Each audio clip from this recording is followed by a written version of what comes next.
புறாவிற்கு உதவிய எறும்பு. ஒரு சின்ன ஓடை, அதன் பக்கத்தில் ஒரு பெரிய மரம். அந்த மரத்தின் மேல் ஒரு கருப்பு கட்டை எறும்பு விறுவிறு என்று ஏறிக்கொண்டிருந்தது. அப்போது அந்த காட்டில் பலமாக காற்று அடித்தது. மரத்தில் இருந்த எறும்பு காற்றில் அடித்துக் கொண்டு பக்கத்தில் இருந்த ஓடையில் போய் விழுந்து விட்டது. உயிருக்கு போராடி கொண்டிருந்த அந்த எறும்பை ஒரு புறா மரத்து மேலிருந்து பார்த்து கொண்டிருந்தது.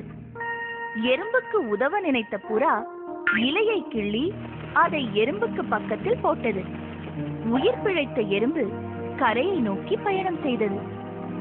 எறும்பு புறா இருக்கும் இடத்திற்கு சென்று, நண்பனே, நீ என் உயிரை காப்பாற்றினாய், மிகவும் நன்றி. சமயம் வரும்போது நான் உனக்கு உதவுவேன் என்று கூறிவிட்டு சென்றது. நாட்கள் சென்றன.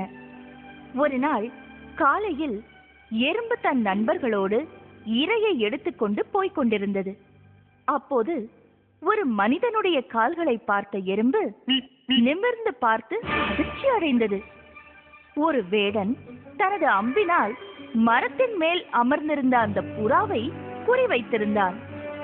தன் உயிரை காத்த தோழனை வேடன் குறிவைத்திருந்ததை பார்த்த எறும்பு வேடனின் கால்களை நறுக்கென்று கடித்தது.